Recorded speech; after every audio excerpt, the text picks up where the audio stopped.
Que já está gravando? Olá pessoal, a paz do Senhor, tudo bem? Eu sou o pastor Ciro Sanches Ibordi e está começando mais uma videoaula alusiva às lições bíblicas adultos da CPAD.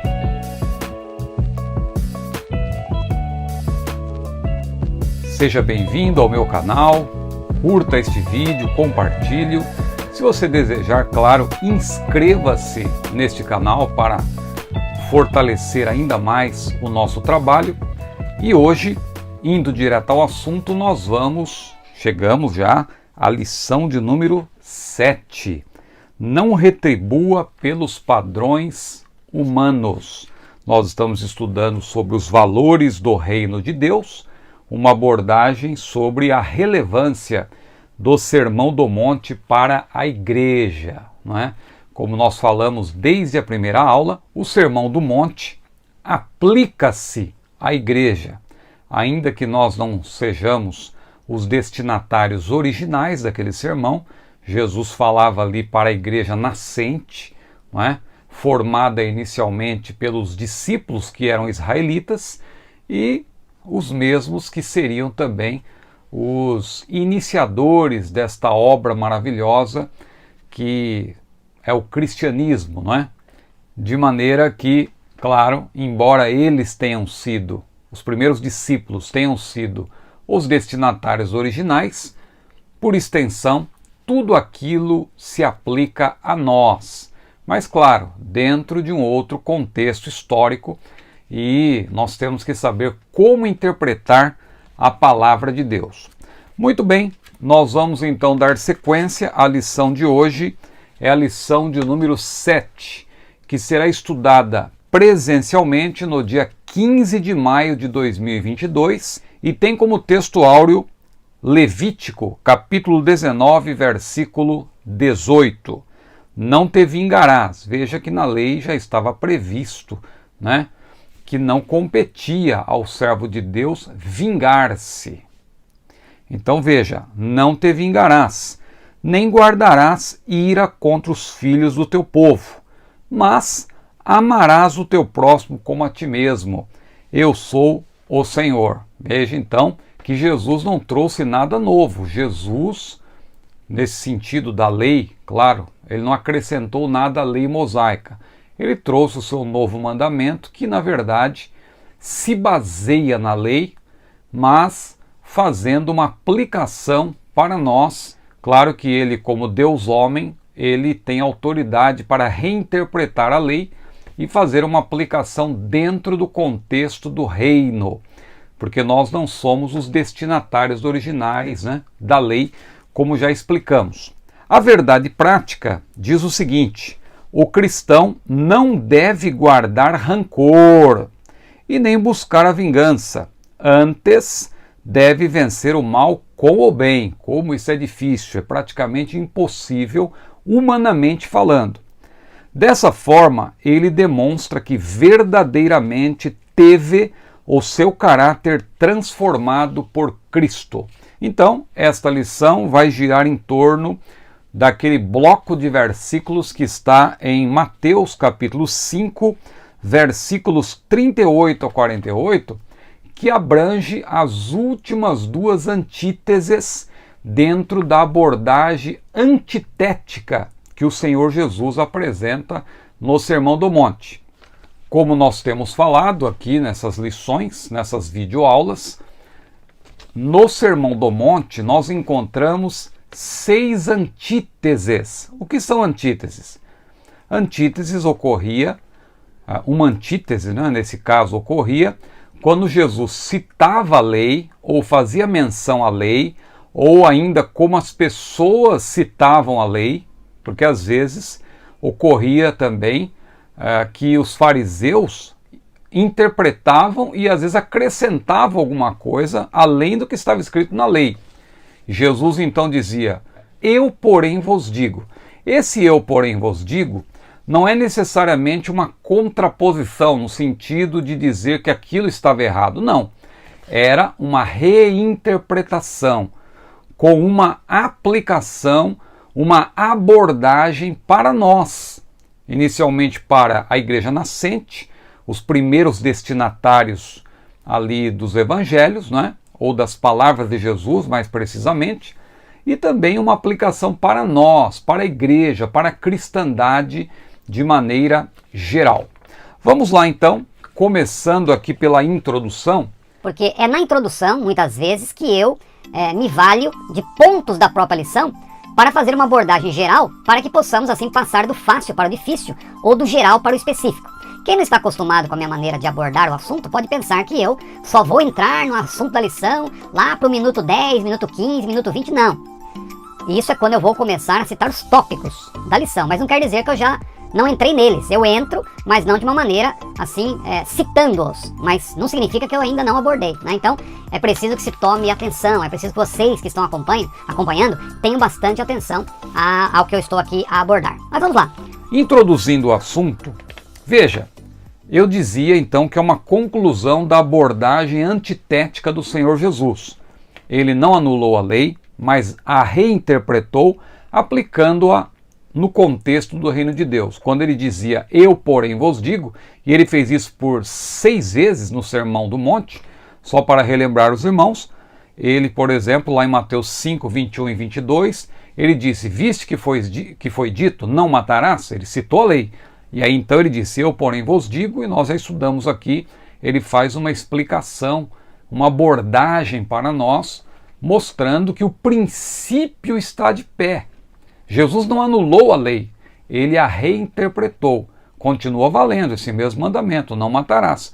Só que Jesus deixou claro que nós também podemos matar pessoas se nós tivermos ódio no nosso coração, nós alimentarmos ódio no nosso coração, inveja, sentimentos maus, e querermos o mal de alguém, falarmos mal contra alguém, caluniar e maldizer, tudo isso também é uma maneira de matar alguém, espiritualmente sobretudo. Então, nós vamos dar conta diante de Deus a respeito disso. Então, precisamos encarar esses novos ensinamentos de Jesus, que na verdade a Bíblia até diz que não são novos, por quê? Porque é uma reinterpretação, ele apenas ampliou na sua aplicação. Então veja, as 6 antíteses, como eu dizia, são as seguintes. Jesus disse, não matarás, eu porém vos digo, explicou a lei, Mateus 5, 21 e 22. Nos versículos 27 e 28, ele disse, não cometerás adultério, viste que foi dito, não cometerás adultério, eu porém vos digo, e explicou. Teve também aquela polêmica abordagem, né? Nós até falamos aqui, ouvi vários irmãos comentando sobre o divórcio, porque há pessoas também que querem ser mais rigorosas do que a própria Bíblia. Então cuidado, claro que Deus não quer que ninguém se divorcie, mas há a previsão justa, né? Há a previsão do divórcio pelo motivo justo, que o Senhor Jesus abordou lá em Mateus 5, versículos 31 e 32. Então esta é a terceira antítese. A quarta, Jesus disse, não perjurarás, né? Vistes que foi dito, não perjurarás, eu porém vos digo, e foi a lição da aula passada. Na aula de hoje, na videoaula de hoje, nós vamos ver, com base na lição, que Jesus abordou mais 2 antíteses. A primeira, referente à chamada lei do talião, olho por olho, dente por dente, assim por diante, Jesus afirmou, e em seguida ele disse, eu porém vos digo, e ensinou o que nós devemos praticar hoje, com base na lei. Ele não anulou a lei, ele ampliou-a na sua aplicação, dentro do nosso contexto. Eu digo isso porque há irmãos pensando que nós temos que guardar a lei da maneira como ela foi entregue aos israelitas. Não.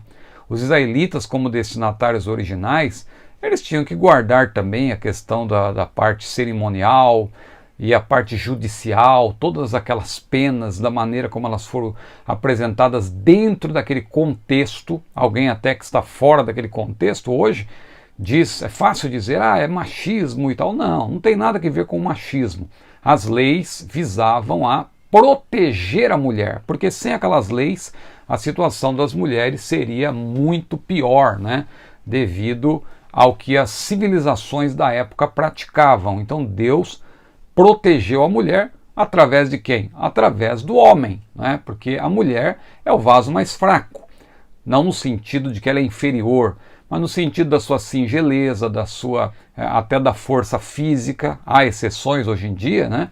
Mas, de maneira geral, a mulher é mais fraca, fisicamente falando, e ela precisa de alguém para protegê-la, né? O homem, no caso, né? Então, isso precisa ser considerado dentro do seu contexto. Então, tome cuidado ao dizer que no tempo de Moisés e tal havia machismo. Não, coisa nenhuma. Pelo contrário, Deus honrou as mulheres e o Antigo Testamento também mostra isso, né? Mas a última antítese, que também será objeto da lição de hoje, amarás o teu próximo e aborrecerás o teu inimigo, aqui nós vemos um acréscimo. Porque você não encontra na lei, em nenhuma parte, a menção de que se deve aborrecer os inimigos. Isso já era uma interpretação falaciosa por parte dos fariseus e escribas especialmente, né? Porque eles deduziam que o mandamento amarás o próximo era restritivo, ou seja, você tinha que amar o próximo apenas, e ao amar o próximo, os outros deveriam ser odiados. Mas uma primeira pergunta que surge é: quem é o próximo? Você que define quem é o próximo? Jesus respondeu perguntas assim quando ele andou na terra. Bom, então o que deve ficar bem claro é que o ensino de Jesus não anula o princípio da lei. O princípio está mantido. Não temos que guardar o cerimonialismo judaico, a parte civil e judicial também não tem nada a ver conosco, mas o princípio está mantido. E o princípio que nós vemos aqui, nesse ensinamento de Jesus, olho por olho, dente por dente, a chamada lei do talião, daqui a pouco nós vamos explicar o porquê desse nome. O que fica claro é que os agentes do direito, claro, devem continuar aplicando o princípio. Qual é o princípio? A proporcionalidade da pena, né? Olho por olho, dente por dente é justamente o princípio da proporcionalidade. Porque se alguém fere uma pessoa e a pessoa perde a visão de um olho, você não vai reagir matando aquela pessoa. Não, é olho por olho. Veja aí a proporcionalidade da pena. Esse princípio deve ser mantido, mas há outros pormenores que precisamos abordar. O princípio precisa ser mantido, claro, para que não haja impunidade. Porque senão, imagine a anarquia que seria o mundo se não pudéssemos ter a reparação, né, de um dano que alguém sofre, né? Isso mediante a lei, evidentemente, né? A lei existe para isso, a justiça, o poder judiciário. Nossa conduta individual, é isso que deve ser destacado. Nossa conduta individual no reino de Deus, né? É que deve ser diferente. O poder judiciário vai aplicar as penas de acordo com o nosso contexto, vai aplicar a lei. Os agentes da lei, os agentes do direito vão praticar a lei e nós podemos recorrer à lei. Vamos ver aqui isso. Entretanto, a nossa conduta como bem-aventurados, veja, Jesus dirige o Sermão do Monte a quem? Aos bem-aventurados, aqueles que pertencem ao reino, aqueles que são justos, aqueles que são fiéis. Então Jesus dirige-se aos bem-aventurados que devem, claro, perdoar e buscar, e não buscar em hipótese alguma a vingança, porque a vingança pertence a Deus. Nada desse negócio querer fazer justiça com as próprias mãos. Claro que essa lição, ela faz com que alguns questionamentos surjam. Nós podemos buscar os nossos direitos, porque na medida em que Jesus diz, eu porém vos digo, né, não resistai ao mal e tal, e amai os vossos inimigos, e, bom, se não é para resistir o homem mau, então eu não posso fazer nada. Eu vou deixar as coisas do jeito que estão. Se a pessoa me bater na minha face, eu viro o outro lado. Se a pessoa atacar a minha família, eu não posso defendê-la, né? É dessa maneira que nós devemos entender a lei? Não, né? Nós podemos buscar os nossos direitos. Mas, irmão Ciro, se podemos, o próprio Paulo não contraria isso, porque lá em 1 Coríntios ele disse para os crentes que eles deveriam resolver as suas questões. Veja, você tem que ler com atenção. Em que sentido Paulo estava falando? Vamos até ler 1 Coríntios capítulo 6, versículos 1 e 2. Abra aí a sua Bíblia. 1 Coríntios, capítulo 6, versículos 1 e 2. Ousa algum de vós, tendo algum negócio contra outro, ir a juízo perante os injustos e não perante os santos? Não sabeis vós que os santos hão de julgar o mundo? Ora, se o mundo deve ser julgado por vós, sois porventura indignos de julgar, agora note, as coisas mínimas. Evidentemente, quando Paulo fala de coisas mínimas, ele estava falando de coisas corriqueiras. Um irmão falava contra o outro e dizia uma palavra, até uma injúria. Não era necessário ir aos tribunais, bastava aqueles irmãos se perdoarem, conversarem, pedirem perdão publicamente, se fosse o caso. Não era necessário buscar, a solução perante a lei, um reparo, você vai ter que pagar, você vai ter que me indenizar. Então veja, isso não deve existir entre os irmãos. Paulo falava claramente de questões mínimas. Agora, por exemplo, se uma pessoa mata outra, se uma pessoa se ocorre, por exemplo, no nosso meio, porque somos seres humanos, somos pecadores, se uma pessoa abusa de alguém, ocorre, por exemplo, um estupro, claro que isso tem que ser punido perante a lei. Não podemos fazer vista grossa a esse tipo de pecado. O próprio Paulo explica. Lembra quando Paulo falou lá daquele homem que tinha abusado da sua própria mãe? Então, isso não pode ficar impune. Então veja que a Bíblia explica a própria Bíblia. E a palavra-chave para interpretar aqui é equilíbrio. Você não pode tomar um texto isoladamente esquecendo-se de outro. A Bíblia explica a própria Bíblia. A Bíblia é análoga. Um texto não deve ser usado para invalidar ou anular outro. Então essa primeira pergunta é preciso ter cuidado para atentar para o todo da palavra de Deus. Uma outra pergunta interessante, nós não devemos dar a outra face, alguém vai perguntar. Jesus não falou, se alguém bater na tua face direita, ofereça a outra? Então como que eu vou reagir? Existe até um gracejo que eu ouvia quando eu era adolescente, de um rapaz que era novo convertido, e ele ouviu, na escola dominical, que ele deveria oferecer outra face. E aí ele era um rapaz que gostava de algumas confusões quando não era crente, e ele voltou a ter contato com seus antigos amigos, e um deles, brincando, deu-lhe um tapa no rosto e riu dele, disse: está vendo, agora você não pode reagir, a Bíblia diz, Jesus falou, que você tem que dar outra face, me dê a outra face aí. E o rapaz ficou sem responder. Isso aconteceu algumas vezes. Só que numa certa ocasião alguém veio e lhe deu um tapa e o rapaz reagiu e deu um soco no outro. O outro caiu e falou: rapaz, você não é mais crente? Ele falou: sim, sou crente. Só que a mesma Bíblia que diz para dar a outra face, o mesmo Jesus que disse isso, também disse: de graça recebestes, de graça dai. Veja que a interpretação está totalmente fora de contexto. Entretanto, esse gracejo que eu estou fazendo é para você entender que também, no caso de dar outra face, nós não podemos interpretar isoladamente. Nós temos que entender o sentido disso. Porque o próprio apóstolo Paulo, a Bíblia diz, claro, que o bem-aventurado deve perdoar e não desejar o mal aos seus piores inimigos, mas, por outro lado, não podemos nos esquecer que existe a lei. Olha o que Paulo disse, podemos ler também rapidamente, Romanos capítulo 13, abra aí a sua Bíblia, Romanos 13, versículos 1 a 7, preste atenção à leitura. Toda alma, toda pessoa esteja sujeita às autoridades superiores, poder executivo, judiciário, trazendo aqui para o nosso contexto, legislativo, a polícia de maneira geral, Porque não há autoridade que não venha de Deus. E as autoridades que há foram ordenadas por Deus. Então quer dizer que esse negócio de dar outra face, como Tolstói, o grande Tolstói, interpretou isso aqui erroneamente. Quando ele leu as palavras de Jesus para dar outra face, ele entendeu que não era para ter polícia, não era para ter judiciário. Tolstói se equivocou nessa interpretação. Porque olha o que diz a própria Bíblia, não há autoridade que não venha de Deus, e as autoridades que há foram ordenadas por Deus. Por isso, quem resiste à autoridade, resiste à ordenação de Deus. E os que resistem trarão sobre si mesmo a condenação. Ora, mas Jesus não falou que não é para resistir ao homem mau? Tem que entender dentro do contexto. Já vamos retomar isso daqui a pouco.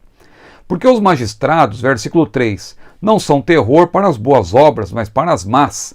Queres tu, pois, não temer a autoridade? Faze o bem e terás louvor dela, porque ela é ministro de Deus para teu bem. Mas se fizeres o mal, teme, pois não traz debalde, ou em vão, não é? A espada, porque é ministro de Deus e vingador para castigar o que faz o mal. Portanto, é necessário que lhe estejais sujeitos, não somente pelo castigo, mas também pela consciência, nós sobretudo, porque conhecemos a verdade. Por esta razão, também pagais tributos, porque são ministros de Deus, atendendo sempre a isto mesmo. Portanto, dai a cada um o que deveis, a quem tributo, tributo, a quem imposto, imposto, e a quem temor, temor, e a quem honra, honra, né? A quem temor, temor, a quem honra, honra. Aí está, nós não podemos desconectar as passagens, mas interpretá-las. O bom exegeta sabe que a Bíblia é análoga, a Bíblia explica a própria Bíblia. Mas vamos lá então, agora entrar nos tópicos aqui. Eu já entrei na lição, já estou falando da lição, mas vamos aqui fazer uma abordagem rápida dos tópicos. O primeiro tópico, a vingança não é natureza do reino. O primeiro ponto, a lei de Talião, né, que já havia no Código de Hammurabi, muito antes da lei mosaica, mas a lei de Moisés, a lei dada a Moisés, tem inspiração divina. Não quer dizer que não havia nada semelhante na terra, já havia. Mas Deus, então, inspirou as palavras de Moisés, porque a inspiração recai sobre o registro. Não é que Deus ditou para Moisés, Moisés registrou. Por isso que ele é chamado de legislador. Mas as palavras que Moisés escreveu têm o selo da inspiração divina. Por isso nós dizemos que a lei foi Deus quem deu, né? Então a lei mosaica é de origem divina. E o que deve ser preservado dessa chamada lei do talião, ou de talião, é a proporcionalidade da pena. Esse princípio é importantíssimo, para nunca alguém pagar além do que merece. Porque se a pessoa cometeu um determinado crime, ela tem que pagar de maneira proporcional. Por isso, vida por vida. Aquele que mata, claro, perante a lei do talião, a pessoa tem que morrer. Se tira o olho de alguém, veja, se tira o dente de alguém, a mão de alguém, era mão por mão também. Então, o culpado deve sofrer o mesmo mal ou dano que causou a vítima. Isso está claro lá em Êxodo 21, Levítico 24, Deuteronômio 19, que não vamos ler aqui para ganhar tempo. Talião, para quem não sabe, quer dizer tal e qual. Vem do latim, né? Mas também derivado do grego, da palavra talis. Então, talião, na verdade, quer dizer tal qual. Ou seja, da mesma maneira que alguém cometeu algo contra uma pessoa, essa pessoa tem o direito de ter um reparo no mesmo nível, né? Tal qual, né? Não vá você pensar que talião era uma pessoa, porque eu já vi alguém perguntando quem foi esse talião, já que tem lei de talião. Mas não é. Talião é uma referência a essa proporcionalidade, né? A proporcionalidade da pena. Muito bem, então essa lei de talião, ela estabelece limite, não deixando que o vingador cometa excesso. E ela deve ser aplicada, claro, pelos juízes. Não somos nós, não era a pessoa naquela época que podia fazer justiça com as próprias mãos. Os fariseus torceram esse princípio e usavam-no para justificar a vingança. O que Deus, claro, sempre condenou. Não foi só Jesus que condenou. Se você ler Levítico 19, versículo 18, Provérbios 20, versículo 24 e também Provérbios 24, versículo 29, você vai ver que Deus sempre condenou a vingança. A vingança pertence a Deus. Não somos nós que devemos buscar vingança. O segundo ponto, o cristão e a vingança. Veja como o assunto vai sendo apresentado de maneira gradativa. A vingança pertence a Deus. Não é por acaso que o próprio Paulo, ele diz lá em Romanos 12, se teu inimigo tiver fome, dá-lhe de comer, se tiver sede, dá-lhe de beber. Porque fazendo isto, amontoarás brasas de fogo sobre a sua cabeça. O que Paulo quis dizer com isso? o inimigo vai ficar de cabeça quente, porque ele te faz o mal e você retribui com o bem, você paga o mal fazendo-lhe o bem. Então é nesse sentido que Paulo falou lá, Romanos 12, 19 e 20, que nós não devemos pagar o mal com o mal. Paulo está, claro, subscrevendo as palavras de Jesus no Sermão do Monte. Há que se distinguir, não é, na nossa conduta como bem-aventurados da aplicação do direito pelo poder judiciário. Veja, nós como bem-aventurados, nós como parte do reino, devemos amar até os inimigos, devemos perdoar as piores ofensas. Mas isso não quer dizer que a pessoa não precisa pagar perante a lei. Eu posso perdoar, mas a lei é a lei, dura lex sed lex, a lei tem que ser cumprida, né? A lei é dura, mas a lei é a lei. Então nós não devemos ignorar isso. Como eu falei de Tolstói, ele interpretou mal as palavras de Jesus quando o Senhor Jesus disse: não resistais ao mal, ou não resistais ao homem mau, lá em Mateus 5,39, Tolstói, né, entendeu que não deveria haver soldados, policiais, nem magistrados, pois não se deve resistir ao homem mau. Ora, o mundo seria uma verdadeira anarquia, né, se Tolstói tivesse razão. Mas Jesus não contrariou a lei, né, como o próprio Paulo reafirma lá em Romanos 13, e nós lemos aqui. Mas vamos para o segundo tópico. O amor é a expressão natural do reino. Jesus menciona, então, 4 exemplos do dia a dia. Lá em Mateus 5, versículos 39 a 42, ele mostra exemplos de como nós, que fazemos parte do reino, devemos reagir ao mal. Ou seja, não resistais ao mal. Jesus exemplifica como nós podemos fazer isso, claro, com a graça de Deus, porque humanamente falando é impossível. É impossível você cumprir isso aqui humanamente falando. Nós precisamos, claro, da graça de Deus. Então, primeiro ponto, primeiro exemplo, virar a outra face. Jesus disse: se qualquer te bater na face direita, oferece também a outra. O que isso quer dizer? Nós devemos estar dispostos a receber outro tapa em vez de revidar. Não é? Ou seja, isso tem a ver com o amor, com o perdão. Mas mas isso não significa, é importante aqui pontuar isso também, isso não significa que não podemos salvar, por exemplo, alguém que esteja sofrendo violência. Isso de perdoar, de amar, é uma conduta individual, mas vamos dizer que você está vendo uma mulher sendo espancada, não é, por um homem. Vamos dizer que você e mais 3 irmãos estão juntos, saindo da igreja naquele momento, de terno, com a Bíblia na mão, mas você vê um homem espancando uma mulher. Aí alguém diz: não, em briga de homem e mulher não se mete a colher. E outro já aproveita para ser bíblico e diz: não, e a Bíblia diz: não resistais ao mal, o que eu posso fazer? Não, isso não é atitude, né, de um cidadão de bem. Né? O cidadão de bem, ele vai proteger a mulher, isso não está errado. Então veja, você não pode confundir a conduta individual com a conduta ligada ao coletivo. Se você puder ajudar alguém, salvar alguém, proteger alguém, mesmo que você ponha até a sua própria vida em risco, você deve proteger. E é o que os policiais fazem, os agentes da lei, né, os agentes da polícia fazem, os policiais, os soldados. Por isso que nós devemos valorizar essa classe e não desprezá-la, né? Muito bem. Aí Jesus fala de um outro ponto que tem a ver com arrastar para o tribunal. Segundo ponto, arrastar para o tribunal.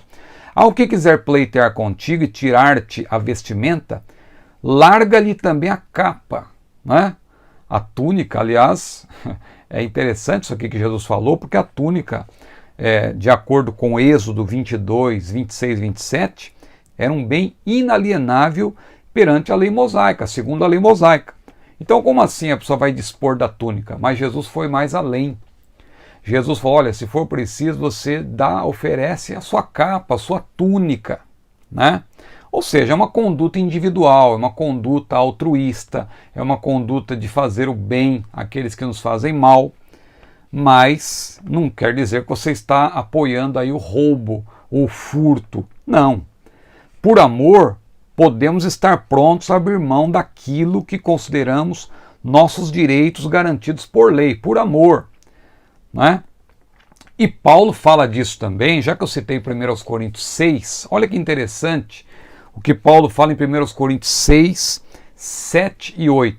Na verdade, é já realmente uma falta entre vós terdes demandas uns contra os outros. Ou seja, por qualquer motivo, alguém ia buscar a solução junto aos tribunais. Porque não sofreis antes a injustiça? Olha aqui, Paulo está aplicando o que Jesus falou. A necessidade de você, para demonstrar o seu amor, o seu perdão, até sofrer o dano. Olha aqui. Por que não sofreis antes o dano? Paulo foi claro, né? Mas vós mesmos fazeis a injustiça e fazeis o dano, e isso aos irmãos. Veja como isso é muito mais grave. É muito mais grave porque referia-se aos irmãos. Irmãos fazendo mal contra os irmãos. Irmãos retribuindo o mal com outro mal, igual ou maior, e não retribuindo com o bem. Então veja como uma coisa é a conduta individual entre irmãos. Agora aqui, Jesus não está incentivando também a nós aceitarmos aquilo que é contrário à lei, o furto, não denunciar, alguém furta o aparelho celular de alguém, o carro, e você não denuncia, você não faz um boletim de ocorrência, não. Né? Tem pessoas que pensam assim, não, Jesus falou para não resistir o mal, então eu não vou nem denunciar, eu vou ficar com esse prejuízo. Não, não é esse o sentido da lei. Outro exemplo, obrigar a fazer algo. É o ponto 3. Se qualquer te obrigar a caminhar 1 milha, vai com ele 2. Por quê? Porque naqueles dias um soldado romano comum podia ordenar legalmente a um civil que o ajudasse, e a pessoa tinha que cumprir. Agora, o que Jesus falou? Olha, se você acha que isso é pesado, não. Olha, em outras palavras, nós não devemos ficar irritados com isso, nem nos sentir explorados. Nós podemos fazer até além. Se a pessoa pede para você caminhar 1 milha, caminha 2, né? Claro, mas isso não quer dizer que o crente é bobo, o crente está vigilante, o crente não vai ser enganado por conta desse seu sentimento de querer ajudar as pessoas. Aqui, Jesus está falando de circunstâncias especiais e tal, em que você percebe que deve fazer além para demonstrar que você ama aquela pessoa, que você está preocupada com ela. Mais um quarto item. Fazer alguma coisa por alguém. Dá a quem te pedir e não te desvies daquele que quiser que lhe emprestes. Aqui, irmãos, eu vou até abrir um parêntese, porque nós estamos ainda em meio a uma polêmica que está bastante viva na internet, de um pastor muito famoso que disse algumas palavras dentro da sua liberdade de expressão. Ele colocou nas suas redes sociais ali uma frase, até em letras maiúsculas, que chamou atenção. É o pastor Marcos Granconato, que é um pastor batista, calvinista, e que às vezes também fala contra os pentecostais, e muitos irmãos reagem, e com razão até, porque ele usa palavras fortes. Eu, com toda sinceridade, eu respeito o pastor Marcos Granconato, inclusive tenho citado aqui o trabalho dele no sentido de defender a minha posição, escatologicamente falando, que é o pré-tribulacionismo, mas, com toda a honestidade, eu posso dizer que o nosso irmão exagerou um pouco nas suas palavras. Como já é público, notório, e todos estão falando, eu vou aqui só citar, porque pode ser que alguém ainda não tomou conhecimento. Olha aí, vou até mostrar aqui para você a frase do pastor Marcos Granconato, que tem a ver com o que nós estamos explicando aqui. Veja, ele disse o seguinte: a maioria dos mendigos tem o dever bíblico de passar fome, pois Paulo diz aos Tessalonicenses, se alguém não trabalha, que também não coma. São palavras aí do pastor Marcos Granconato, citando lá as palavras de Paulo aos Tessalonicenses. Então veja, o ponto aqui que nós temos que considerar é que Jesus disse, dá a quem te pedir e não te desvies daquele que quiser que lhe emprestes. Então, Algumas pessoas estão defendendo o pastor Granconato, a maioria está contra, evidentemente, porque eu reconheço que a frase dele foi um tanto infeliz, mas há dois lados dessa moeda, né? Porque o ensinamento de Jesus não quer dizer que é nossa responsabilidade, por exemplo, sustentar o que se chama às vezes, é uma expressão pesada, mas o pessoal fala que são os mendigos profissionais. Pessoas que estão na rua ali pedindo, mas tem alguém por trás deles. Aquele filme até Quem Quer Ser um Milionário, por exemplo, um filme indiano, mostra muito isso. Então existe, lamentavelmente, um negócio por trás disso. E às vezes a pessoa também é usuária de drogas e tal. Então o crente tem que ter esse discernimento. E eu creio que o pastor Granconato ele quis enfocar isso. Eu só acho que ele foi infeliz na medida em que ele diz aqui que a maioria dos mendigos tem o dever bíblico. Né? O dever bíblico se aplica, claro, para quem conhece o Evangelho. Aqui Jesus falou realmente para o reino, né? Para os bem-aventurados, aqueles que conhecem a palavra. As pessoas que estão na rua, muitas delas, claro, pode ser que algumas delas sejam desviadas do Evangelho, mas boa parte não conhece a palavra, não sabe disso. Então, nós temos que ter compaixão por essas pessoas, temos que ajudá-las. Temos os dois lados da moeda. Repito, devemos amar e fazer além, se for o caso, do que é justo perante a lei para ajudar o próximo, mas não devemos, repito, o crente não é bobo. O crente não vai de maneira alguma sustentar, né? Ele não vai dar dinheiro para alimentar um negócio que existe, infelizmente. Existe a mendicância profissional e tem pessoas por trás disso que estão lucrando. E nós temos que estar atentos a esse tipo de coisa também. Claro que você dá alguma coisa para alguém, perante Deus, você não está cometendo nenhum pecado se aquela pessoa fizer um mau uso daquilo. Mas se você sabe, já conhece a pessoa e sabe que ela vai fazer um mau uso, vai usar para se drogar, você está colaborando para prejudicar aquela pessoa. Então é esse tipo de ponderação que devemos fazer aí com respeito às palavras do pastor Marcos Granconato, a quem, repito, respeito. Apesar das palavras pesadas que às vezes ele fala sobre nós pentecostais, mas tenho até admiração ali pela inteligência, pela maneira como ele aborda determinados assuntos, né? O conteúdo muitas vezes é bom. Eu acho que ele pode estar errando na forma, né? Se bem que eu repito, não sou calvinista, ele é calvinista, eu não sou. Mas por outro lado ele é pré-tribulacionista, que é uma posição que eu defendo. Então é aquela questão de você examinar tudo e reter o que é bom. Mas oremos pelo pastor Marcos, porque muitos também se aproveitam disso. Infelizmente, nós temos aí uma mídia que é contrária ao evangelho, uma mídia que muitas vezes é evangelicofóbica, né?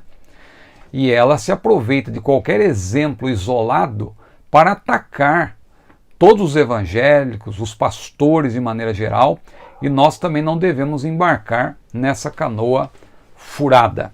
Mas vamos aqui concluir a nossa lição. Aí nós temos o último tópico, buscando a perfeição em Cristo. Uma justiça mais elevada. Claro que a justiça dos bem-aventurados, a justiça aplicada ao reino de Deus, é incompatível com a nossa natureza caída. Fazer o bem àqueles que nos fazem mal, orar pelos nossos inimigos, para fazermos isso dependemos, claro, da graça de Deus. Segundo ponto, o amor mais perfeito. As escrituras do Antigo Testamento, repito o que disse a priori, né, no início desta videoaula. As escrituras dizem lá em Levítico 19:18 que nós devemos, os israelitas, os destinatários originais da lei, eles deviam amar o próximo. Não estava previsto ali que era para odiar aquele que não fosse próximo. Aliás, quem é o próximo? Jesus explicou isso lá para o doutor da lei, contando a famosa parábola daquele homem que descia de Jerusalém para Jericó, foi atacado por salteadores e tal, e o sacerdote, o levita não fizeram nada por ele, mas veio um estrangeiro, um samaritano, e se compadeceu daquele homem. E Jesus então mostrou que o próximo, claro, é aquele que está próximo, aquele que nós podemos ajudar. Desculpe aqui do gracejo, mas qualquer pessoa que nós pudermos ajudar, devemos ajudar. Inclusive o nosso inimigo, devemos amar os nossos inimigos. Então Jesus corrige esse erro de interpretação dos fariseus, que eles achavam que ao amar o próximo, eles tinham que odiar as pessoas que eles achavam que não eram parte, né, daqueles que eles consideravam próximos. E o terceiro ponto, perfeitos como o Pai. Mesmo sofrendo injustiça, Jesus perdoou os inimigos. Está lá em Lucas 23, 34. Pai, perdoa-lhes. Jesus na cruz disse isso. Perdoa-lhes porque não sabe o que fazem. Deus não odeia, não é? Deus é justo. Não confunda, eu tenho dito, não confunda a ira de Deus, que é ligada à sua justiça, com ódio justiceiro. Mesmo a pessoa que será condenada ao inferno, Deus não fará isso como justo juiz, não fará isso com ódio, com satisfação. Não. Deus é justo. Deus ama. Deus nos amou primeiro. Jesus mandou amar até os inimigos. E nós, como imitadores de Deus, sabemos que Ele ama, inclusive, e nos amou primeiro. Amou quando nós ainda éramos pecadores. Tá certo? Vou concluindo por aqui. Foi um prazer estar com você mais uma vez. Que Deus abençoe a sua vida. Se você chegou até aqui, eu creio que você está gostando desta aula. Curta este vídeo, compartilhe e não se esqueça, inscreva-se no meu canal. Que Deus abençoe a sua vida. A paz do Senhor.